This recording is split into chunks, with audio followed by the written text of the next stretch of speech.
Hello students, I hope you all are fine. This is Rabia here, and under subject science, chapter tissues, we were dealing with plant tissues, where we completed that the plant tissue is classified into meristematic and permanent tissue. Under meristematic, it's further classified into apical meristem, lateral meristem and intercalary meristem.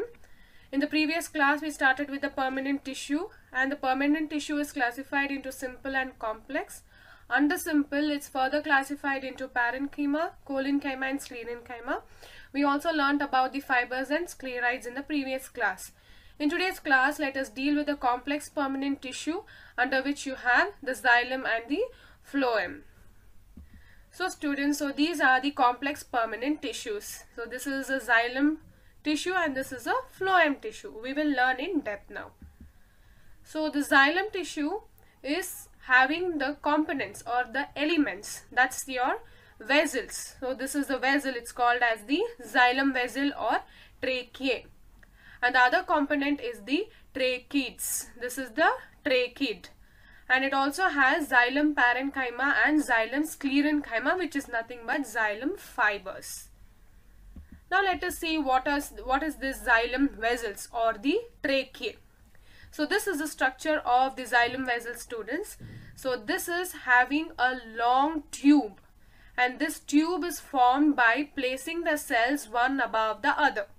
So this is a single xylem element. Likewise, many xylem element will be placed one above the other to form a tube kind of a long structure. And between these cells, it has a transverse walls, and these walls are partially or completely dissolved, and this forms like a water pipes. Now how you have water pipes at home, right, which will transfer water, similar to that this vessel forms the water pipe and it will conduct water in the plant. Moving on to the next is the tracheid. So this is a structure of tracheid, students. Tracheid is an elongated cell which is having the tapering ends. So in between it will be broader, and at the tip it will be narrower. And it also has the pits. Pits are nothing but the small holes. You can see small holes are present in this particular tracheids. And also students, here you do not see any end-to-end kind of connections, because it's only a single elongated cell. Moving on to the next element is the xylem sclerenchyma, or also it is known as the xylem fibers. So here is a xylem fiber, students. See, this is a xylem fiber, and this xylem fiber provides the mechanical support to the plant. So here is a tracheid which is read now. So this is a tracheid which is having the holes, that's called pitted, and this is your xylem fibers. Here is the xylem vessels. Moving on to the next is the xylem parenchyma. Here you can see these one layer and the other layer of the cells. This is the xylem parenchyma, and xylem parenchyma stores food and also helps in the lateral conduction of water. Clear? So let's just revise about the xylem. Xylem has the elements, that is vessels, tracheid, xylem parenchyma and the fibers. Here you can see the entire xylem tissue where it has all the components in it, and the blue color is the water which is being conducted by the xylem. So the functions is that it carries water from the roots to different parts of the plant, where it is the upward movement of water.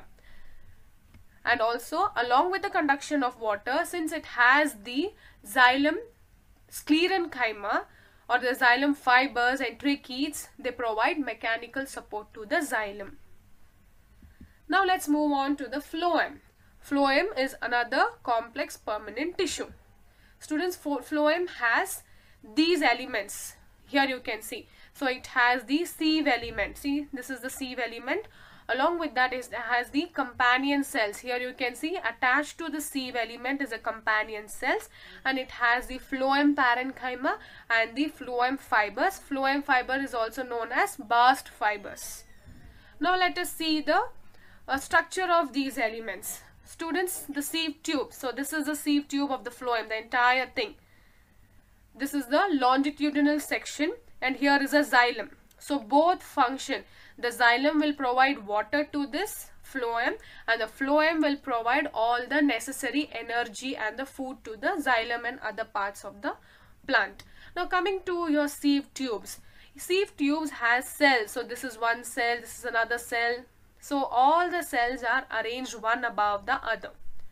And that each cell here is elongated. See, it is slightly elongated and it is placed end to end. That means one above the other it is placed.